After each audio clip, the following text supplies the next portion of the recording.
Kabid Humas Polda Metro Jaya Kombes Budi Hermanto menyampaikan polisi menggeledah rumah siswa terduga pelaku ledakan Seman 72 Jakarta. Sejumlah barang bukti disita. Beberapa barang seperti buku dan dokumen disita polisi. Selain itu, Kabid Humas Polda Metro Jaya juga menyampaikan masih melakukan serangkaian pendalaman kepada barang yang disita.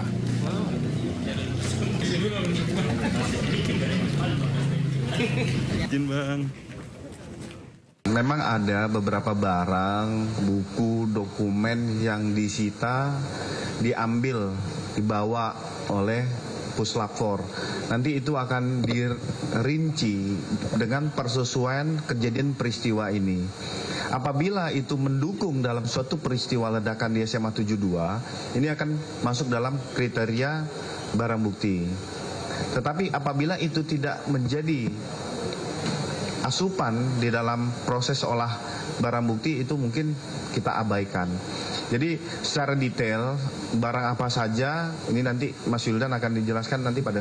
Diduga akibat kebocoran gas, 2 warung hangus dilalap api di kawasan padat penduduk Pasar Minggu, Jakarta Selatan. Warga panik karena khawatir api merembet ke rumah yang ada di sebelahnya. Kobaran api terlihat di bagian belakang warteg di Jalan Salihara, Pasar Minggu, Jakarta Selatan pada pagi tadi. Dan banyaknya bahan mudah terbakar menyebabkan api cepat membesar dan merambat ke warung makan di sebelahnya. Lokasi yang berada tepat di belakang pemukiman sempat membuat panik, sehingga warga berusaha memadamkan api dengan alat seadanya. Tidak lama damkar tiba di lokasi dan berusaha melokalisir api agar tidak semakin membesar. Diduga asal api dari kebocoran gas warteg saat digunakan memasak. Tak ada korban jiwa dalam peristiwa ini dan api bisa dijinakkan setelah 1 jam melalap.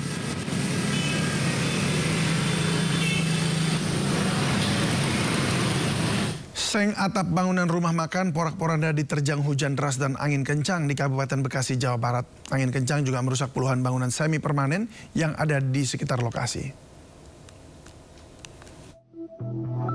Angin kencang disertai hujan deras menerjang tempat wisata kuliner Kampung Warudoyong, Desa Sukabunga, Bojongmangu, Kabupaten Bekasi. Kencangnya angin menyebabkan atap rumah makan yang terbuat dari baja ringan terangkat hingga porak-poranda seketika. Selain merobohkan atap, tiang listrik juga ikut roboh hingga memunculkan percikan api. Musibah menimpa Bukit Tunda. Warga pun panik sementara sejumlah kendaraan yang ada di bawahnya rusak tertimpa material baja ringan. Selain itu, puluhan rumah semi permanen juga mengalami kerusakan, sementara akses jalan tertutup material yang melintang di tengah jalan. Akibat kejadian ini, akses jalan utama dari Pasir Ranji menuju Bojongmangu arah Cibarusa ditutup sementara karena belum bisa dilalui oleh kendaraan besar. Meski tidak ada korban jiwa dalam kejadian ini, namun kerugian ditaksir mencapai ratusan juta rupiah. Dari Kabupaten Bekasi, Jawa Barat, Didit Junaidi dan Agus Rohim, iNews melaporkan. Hujan disertai angin kencang juga melanda Desa Drenges, Kertosono, Nganjuk, Jawa Timur. Akibat kencangnya terjangan angin, kandang berukuran 12 kali 50 meter ambruk dan rata dengan tanah. Sementara puluhan rumah warga dilaporkan rusak pada bagian atap. Sebelum kejadian, warga mengaku langit terlihat sangat gelap. Tidak lama kemudian turun hujan deras yang disusul angin kencang. Warga pun panik melihat perubahan cuaca yang sangat ekstrim ini. Beruntung tidak ada korban jiwa akibat peristiwa ini, namun kerugian ditaksir hingga ratusan juta rupiah.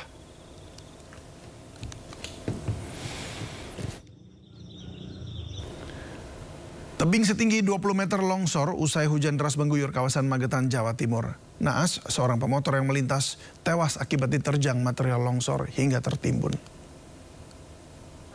Sapan. Hati-hati, sapan.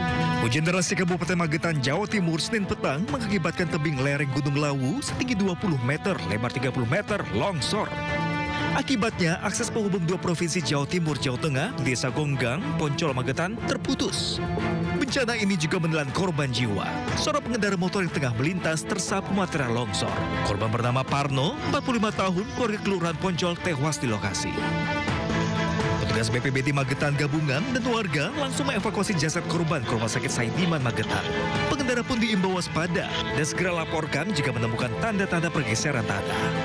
Dari Magetan, Jawa Timur, Asfi Manar, iNews melaporkan. Seorang nasabah menjadi korban perampokan usai mengambil uang ratusan juta rupiah di Bekasi, Jawa Barat. Pelaku yang menggunakan 2 motor berbekal senjata tajam untuk melakukan aksi mereka.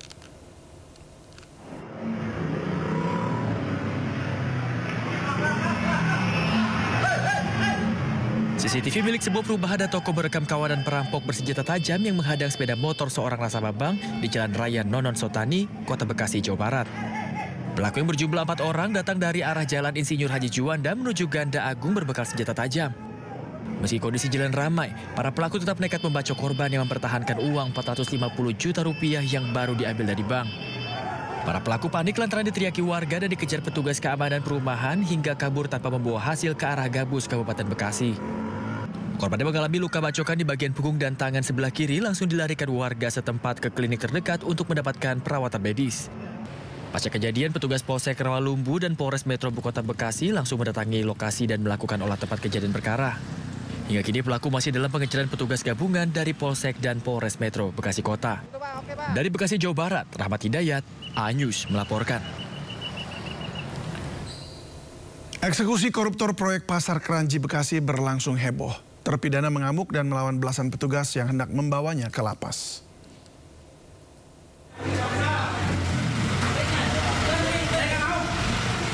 Betapa repotnya proses pemindahan terpidana korupsi satu ini.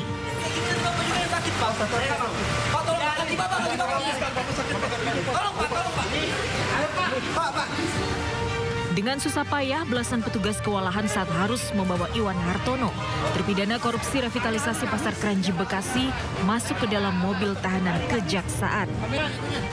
Mohon kami, Pak. Tolong mati kamu.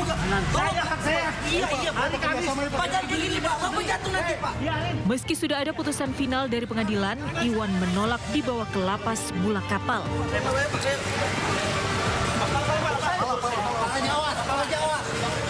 Setelah beberapa menit, petugas akhirnya bisa membawa Iwan Hartono masuk ke dalam mobil tahanan. Sebelumnya, Iwan Hartono dijatuhi hukuman penjara 2 tahun 6 bulan dalam kasus korupsi revitalisasi, pembangunan dan pengelolaan Pasar Kranji Bekasi. Iwan merupakan direktur perusahaan pemenang proyek memberikan cek kosong kepada rekannya senilai 3,1 miliar rupiah. Dari Bekasi, Jawa Barat, Rahmat Hidayat, A-News. Kondisi korban ledakan Seman 72 Jakarta di Rumah Sakit Islam Jakarta berangsur membaik. Seluruh korban yang menjalani perawatan masih mengalami gangguan pada pendengaran, sementara 1 di ICU menanti operasi lanjutan. Dari 13 korban yang dirawat, 2 diantaranya masih menjalani perawatan di ruang ICU dan HCU akibat luka yang cukup parah. Seluruh korban masih dalam penanganan pihak rumah sakit. Sementara itu, orang tua dari salah satu korban yang terluka parah di ICU menggambarkan kondisi anaknya yang mengenaskan, yang hanya bisa menuliskan pesan akibat wajah dan mulut yang sobek. Ini seperti ini kan dilipat seperti ini bisa diajak ngomong. Ada sempat nulis juga, sempat nulis banyak yang dia sampaikan.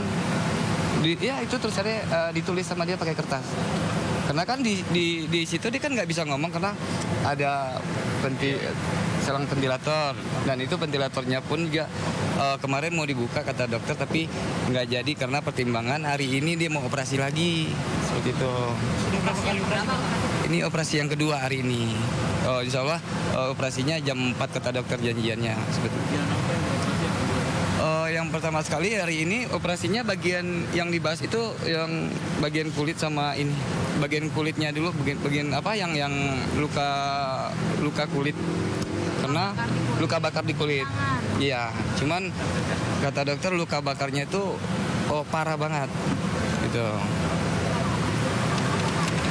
Operasi yang pertama itu mungkin bagian sini, di sini kan ada serpian yang mengenai tulangnya sempat hancur.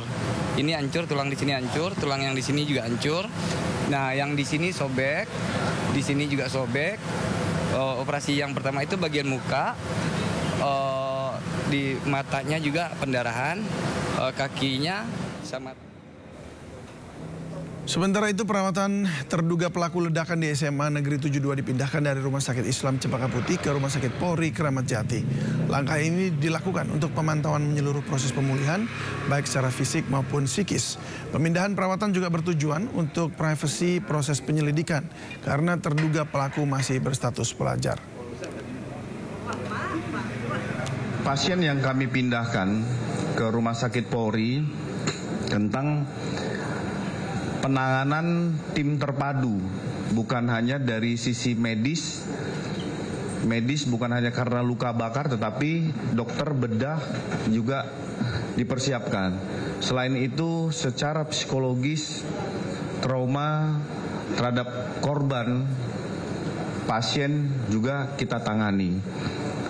Kita harus sama-sama menjaga karena